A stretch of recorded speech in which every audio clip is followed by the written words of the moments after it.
rhyme with strength. Ain't nobody man enough to feel the pain. And you could be next, you better give respect. Cause ain't nobody breaking this redneck. No, they don't want none. No, they don't want none. They don't want none. No, they don't want none. They don't want none. No, they don't want none. They looking scared, no, they don't really want none. And I'm a Mack truck, don't get run over. We some country boys working overtime, boys. Kings of the South, we never had nothing. Blue collar boys do it with their hands muddy. No, they don't want none. Oh, they don't want none. They don't want none. No, they don't want none. They don't want none. No, they don't want none. They looking scared, no, they don't really want none. They don't want none. Oh, they don't want none. They don't want none. No, they don't want none. They don't want none. No, they don't want none. They looking scared, no, they don't.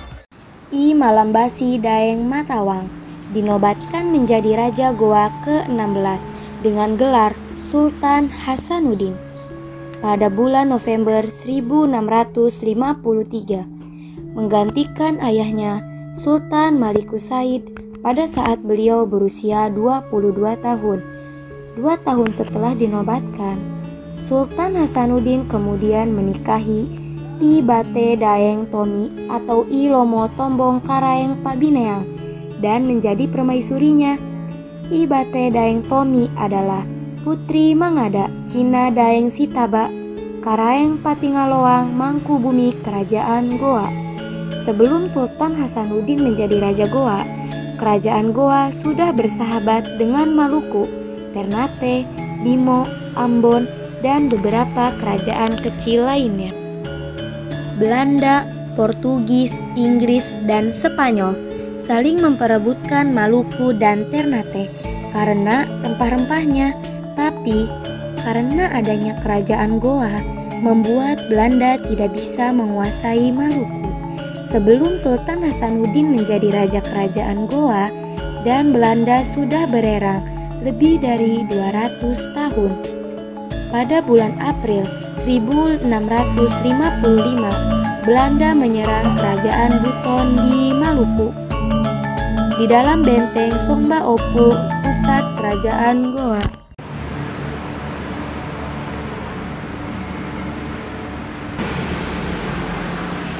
Yang Mulia Imam Malambasi Sultan Hasanuddin, Kerajaan Buton telah diserang oleh Belanda. Apa yang akan kita lakukan, Tuan? Kerajaan Buton adalah salah satu kerajaan mendiang ayahku, dan kita berkewajiban untuk membantunya. Kalau sampai Buton dikuasai Belanda, maka Maluku akan berada di tangannya. Saya setuju, Yang Mulia. Kalau begitu, aku sendiri yang akan memimpin pasukan untuk membantu kerajaan Buton. Apa Anda yakin, Tuan? Aku yakin. Segera siapkan armada untuk menyerang Belanda di Buton, dan besok kita ke sana. Baik, Yang Mulia.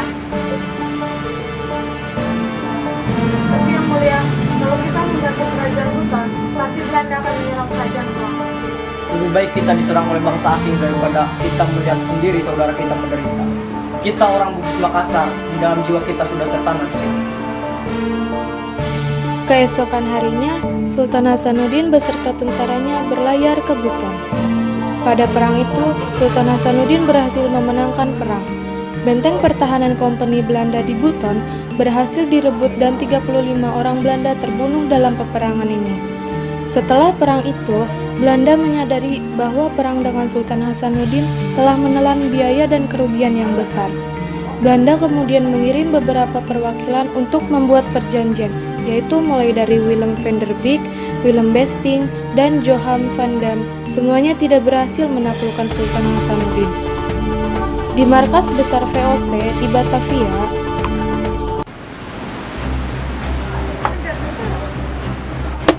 Pedang, kita kembali kalah oleh kerajaan Goa di wilayah timur Nusantara. Benar, Tuan. Kerajaan Goa yang dipimpin Sultan Hasanuddin berhasil mengalahkan Jenderal Johan van Dam dengan 2.700 pasukannya. Benar-benar sangat kuat kerajaan Goa. Mereka bisa mengalahkan kita dengan persenjataan yang sangat lengkap dan prajurit yang terlatih. Maaf, Tuan. Sepertinya tamu kita, Raja Bone, telah datang, Tuan. Kalau begitu, bawa dia ke sini. Raja Bone yaitu Latenri Tata Toerung bergelar Arung Palaka datang ke Batavia bersama istrinya untuk menanggapi dari Spelman.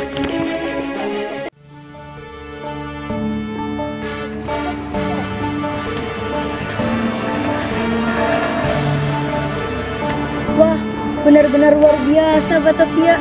Tujuan kita kemari bukan untuk berlibur, tapi untuk memenuhi panggilan Jenderal Spelman. Selamat datang di Batavia Tuan, silahkan Anda masuk. Nanti akan ada yang mengantar Anda ke tempat Tuan Spelman. Dan untuk Anda putri, silahkan ikut saya. Ayo cepat pelayan, baik Tuan Putri. Arung Palaka pun bertemu Spelman. Welcome to Batavia. Silakan duduk.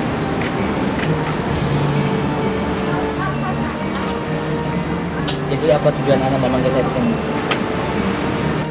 Jadi tujuan saya adalah ingin meminta bantuan Anda sebagai Raja Bone.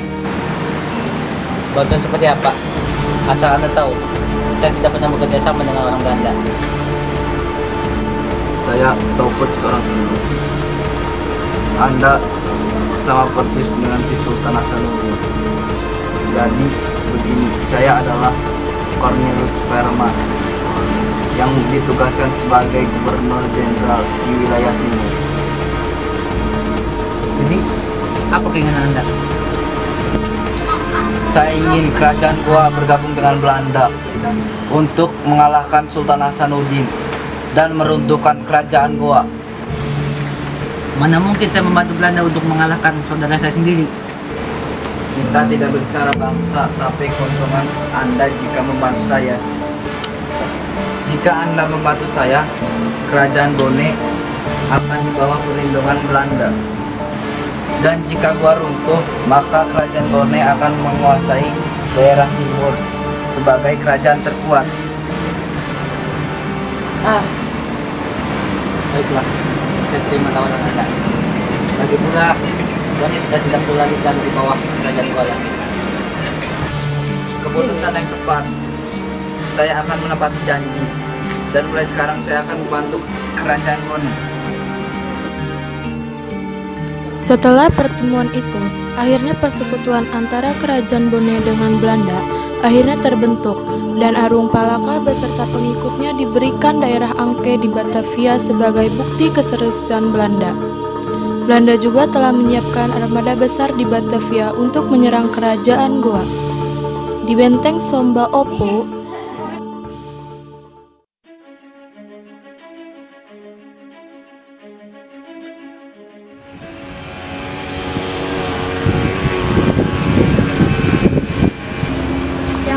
Imam Lombasi Sultan Hasanuddin. Saya membawakan berita penting dari mata-mata kita.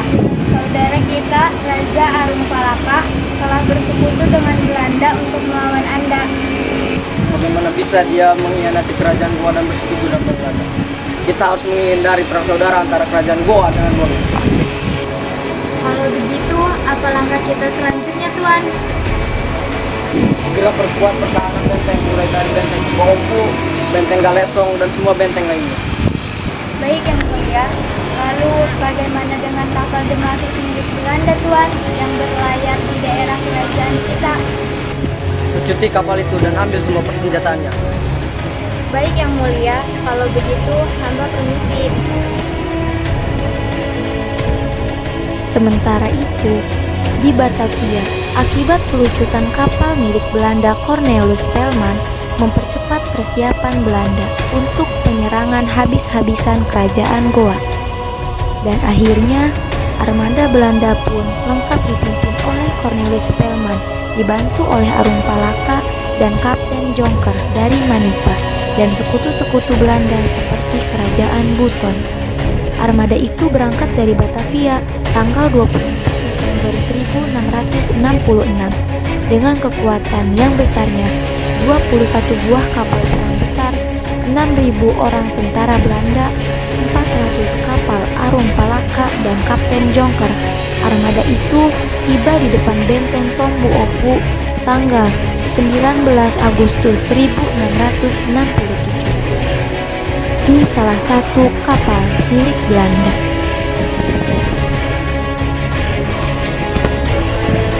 Akan penyerangan habis-habisan oleh kerajaan gua.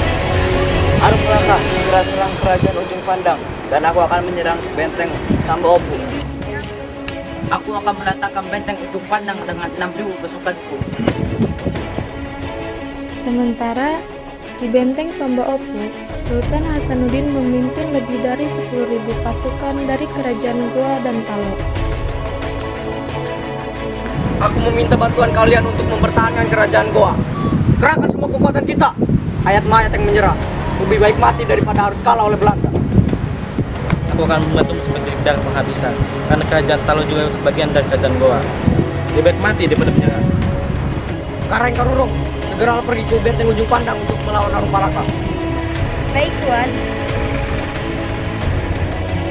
Akhirnya, perang benar-benar pecah dan Spelman berhasil mengadu domba kerajaan yang ada di Nusantara. Terbentuk dua kubu, yaitu Belanda bersama Bone, Buton, dan Ternate. Sedangkan Sultan Hasanuddin memimpin kerajaan Goa, Talo, dan kerajaan Bima. Perang menimbulkan banyak korban, baik di pihak Belanda maupun di pihak kerajaan Nusantara. Di benteng Ujung Pandang. Dasar pengkhianat, kau telah merusak nama Bugis Makassar dengan memihak Belanda. Pasukan, serang! Dengan bantuan Belanda, aku akan menguasai kerajaan Goa. Pasukan, serang! Sementara di benteng Samba Opu, Spelman terus menyerang dengan menembakkan lebih dari 30.000 biji peluru. Perang itu terjadi 10 hari 10 malam dan 272 meriam kerajaan Goa berhasil direbut, termasuk meriam anak Mangkasara milik Sultan Hasanuddin. Di dalam benteng, Kita harus sudah mundur, Sultan. Kita sudah ke pojok dan benteng yang terhancur. Lalu bagaimana dengan benteng Ujung Pandang? Karang dan pasukan yang telah mundur ke benteng Goa. Kita tidak bisa bertahan lagi di sini. Semua pasukan telah dikalahkan. Kekalahan yang sangat menyakitkan Sultan Rakyat, karena kita kalah oleh bangsa kita sendiri. Kita diadu domba oleh Belanda. Kalau begitu, kita mundur ke benteng Goa dan bawa semua pasukan yang masih luka-luka.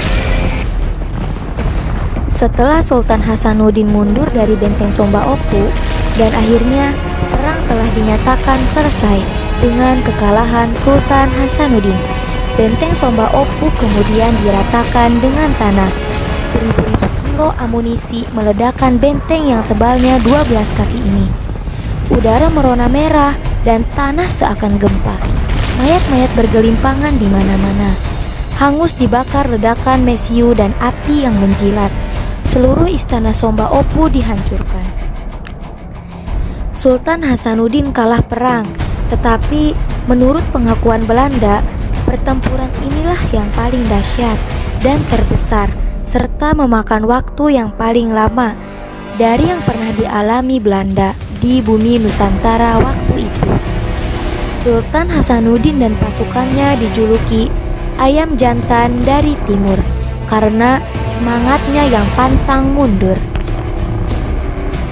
Setelah kekalahan yang diderita kerajaan Goa dan mundurnya Sultan Hasanuddin dari benteng Samba Opu ke benteng Goa, maka usaha Spelman memecah belah persatuan kerajaan Goa terus dilancarkan.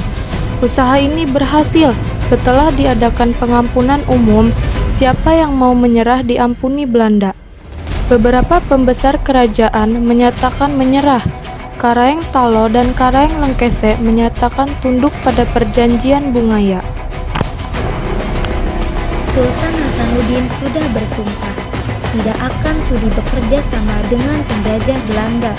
Pada tanggal 29 Juni 1669, Sultan Hasanuddin meletakkan jabatan sebagai Raja Goa ke-16.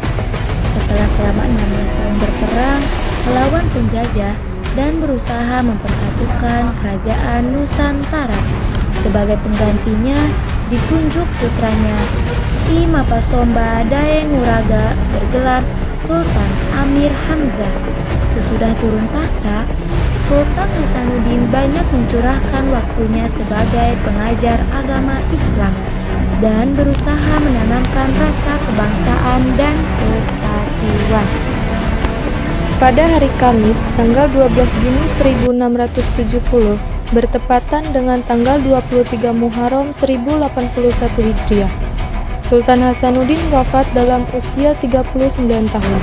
Beliau dimakamkan di suatu bukit di pemakaman Raja-Raja Goa di dalam benteng Kale Goa di Kampung Tamalate.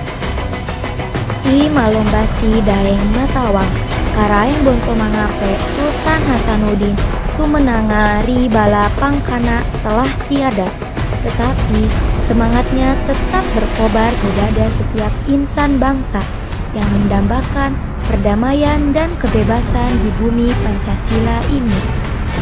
Terima kasih.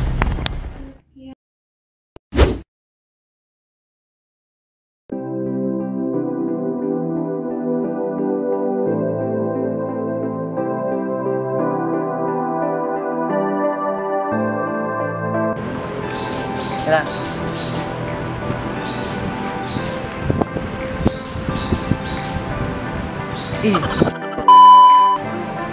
Lebih baik kita diserang oleh bangsa asing daripada kita melihat sendiri saudara kita menderita.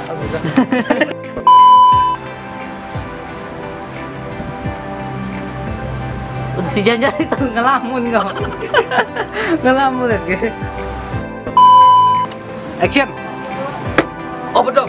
Kita kembali kalah oleh kerajaan. Aku akan mendatangkan kerajaan.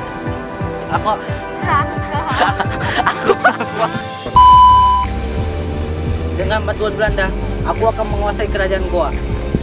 Pasukan, serang! Wah asik. Gak usah pakai situ. Taksi. Udah itu, terus si Rusia. Oh begitu. Woi, awas si Belanda.